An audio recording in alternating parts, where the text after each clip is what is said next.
تو میں ان کو کچھ نہیں کہتا ہوں. اس کا یہ مطلب نہیں ہے کہ میں ان سے اگری کرتا ہوں, یہ میں وضاحت کرنا چاہتا ہوں. شاید کل انہی لوگوں کا کیس آئیں گے اور شاید ان کے خلاف فیصلے ہوں گے اور شاید وہ میرے خلاف یہ باتیں کریں. تو میں صرف یہ وضاحت کرنا چاہ رہا ہوں.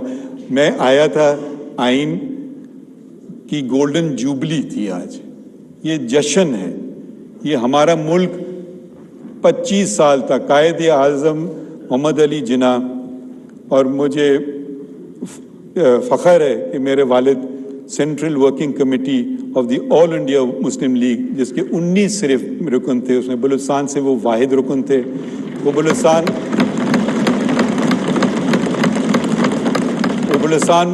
میں مسلم لیگ قائم کی.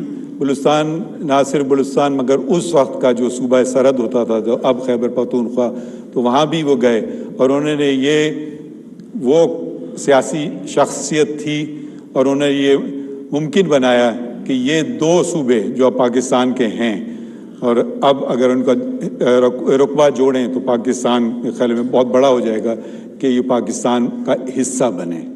اور وہ لوگ, ان کو کیا ملنا تھا؟ اب آپ ذرا سی یہ سوچئے, جب تحریک پاکستان چل رہی تھی, آج کے وقت میں تو آپ مفادات دیکھ سکتے ہیں کہ یہ میرا اس میں فائدہ ہے اور وہ میرا اس میں فائدہ ہے, میں یہ کروں یا وہ کروں. وہ کوئی ایسی بات نہیں تھی, وہ ایک خواب تھا. اور اگر وہ خواب پورا نہیں ہوتا تو وہ پھر ایک ایسے معاشرے میں ہوتے جہاں کہ وہ مائنورٹی تھے اور ان سے کہا جاتا کہ آپ یہ باتیں کر رہے ہیں تو ان سے کیا سلوک ہوتا. تو انہوں نے ایک خواب دیکھا, قائد اعظم علامہ اقبال نے, اور پھر ایک پولیٹیکل موومنٹ بنی اور دنیا بھر میں مسلمانوں کا سب سے بڑا ملک وجود میں آیا, سب سے بڑا ملک.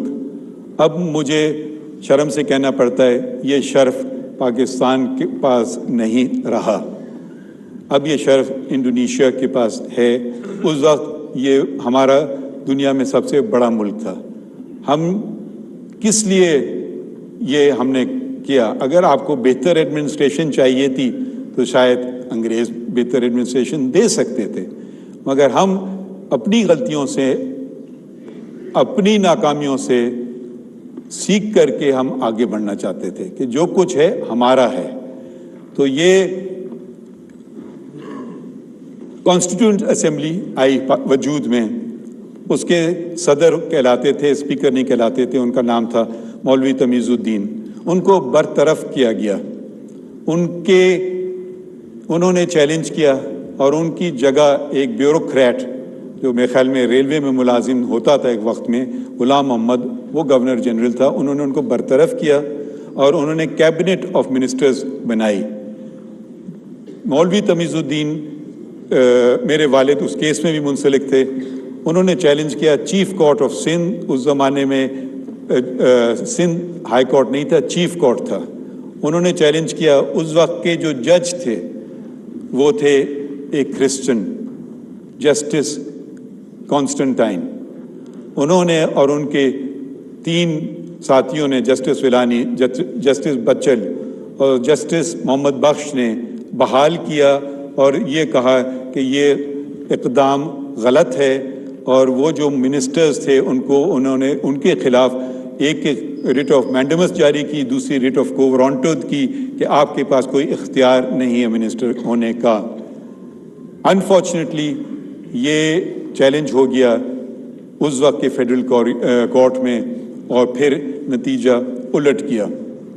اس وقت بھی ایک جج تھے اور تعجب کی بات یہ ہے وہ جج بھی کرسچن تھے, جسٹس کارنیلیس. وہ شاید مائنورٹی میں تھے. ان کا ججمنٹ پڑھیں تو انہوں نے اسلام کی بات کی, اور میجورٹی ججمنٹ پڑھیں تو انہوں نے کہا کہ جی ملکہ انگلستان کی جو ملکہ ہے اس کے تابع. تو یہ تضاد جو ہم دیکھتے آئے ہیں, تو ہمیں دیکھنا چاہیے کہ ہم یہ لفظ استعمال کرتے ہیں مائنورٹیز کا, یہ مجھے پسند نہیں ہے. وہ برابر کے شہری ہیں اور ان کا بہت بڑا حصہ ہے. ایک اور شخص تھے جن کا مجھے بہت فخر ہے, جن کا تعلق میرے صوبے سے تھا, دوراب پٹیل، وہ ایک پارسی صاحب تھے. جب جبرن اوتھ لینے کو کہا گیا جج صاحبان کو تو انہوں نے انکار کر دیا.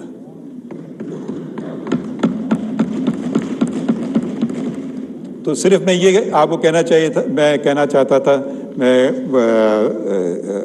فیصلوں میں ہم لوگ لکھتے ہیں، تقریریں نہیں کرتے ہیں، مگر کیونکہ آج کا دن ایسا ہے کہ اگر آپ سوچیں، اپنے آپ کو واپس لے جائیں وقت میں، کہ ہم تصویریں دیکھتے ہیں کہ جی ٹائم میں آپ پیچھے جا رہے ہیں، اور اگر آپ اس وقت کھڑے ہو جائیں کہ جو مولوی تمیز الدین کے ساتھ اگر آپ کھڑے ہو جائیں، اور اس وقت کے ججز نے جو بحال کیے اس کانسٹیٹیوئنٹ اسمبلی کو، تو کیا پاکستان دو ٹکڑوں میں ہوتا؟ یہ صرف میں سوال ایک قانون دان، ایک طالب علم کی طرف آپ پہ چھوڑ رہا ہوں. اور ایسے سوال، یہ بہت اچھی بات ہے کہ پرائم منسٹر نے یہ 10 اپریل کو دستور کا دن قرار دیا. 10 کو، اور تھوڑا سا تعلق میرا اس ایوان سے یہ بھی بنتا ہے کہ میری چچی اس کی ممبر تھیں، شاید وہ اپوزیشن میں تھیں، تو وہ اور جب یہ آئین پیش کیا جا رہا ہے، اس کو 50 سال ہو گئے ہیں، اور اس کو ہمیں اپنے دل سے لگانا چاہیے.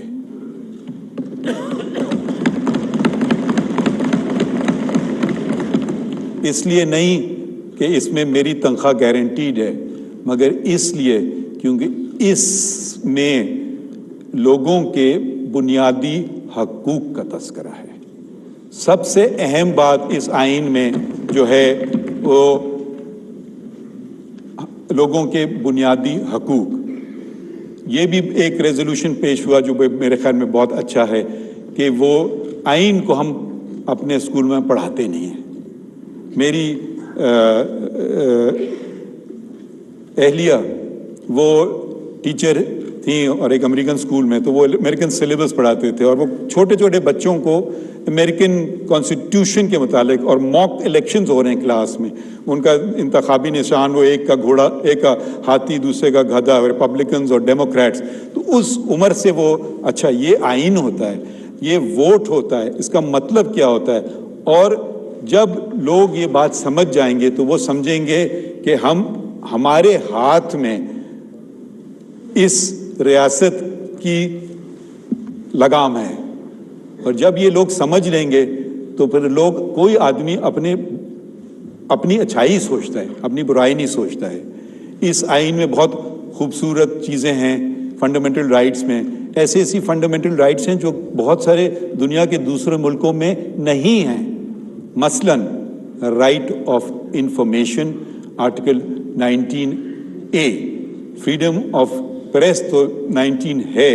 فریڈم آف پریس کی بھی بات دیکھیں، یہ وہی 19 ہے جو کہ لیاقت علی خان نے جب 1948 میں declaration of human rights sign کیا، اس میں وہی شک تھی آرٹیکل 19، وہی شک ہمارے آئین میں ہے. اور قرآن شریف کی ایک آیت بھی ہے اور اس کے اوپر 19.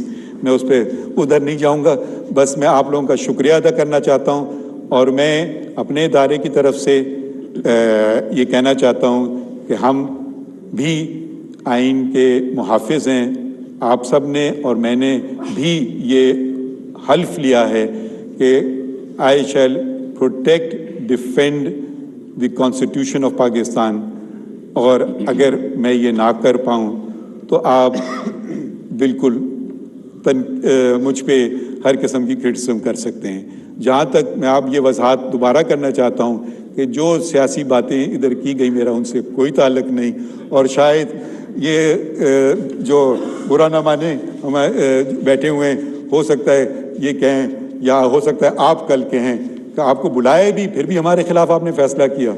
تو میں آپ سے معذرت چاہتا ہوں اور بہت بہت شکریہ کہنا چاہتا ہوں، کیونکہ دوسرے جج صاحبان شاید مصروف تھے، نہ آ سکیں. تو میں بس شکریہ ادا کرنا چاہتا ہوں کہ آپ نے ہمیں یاد کیا. شکریہ جی.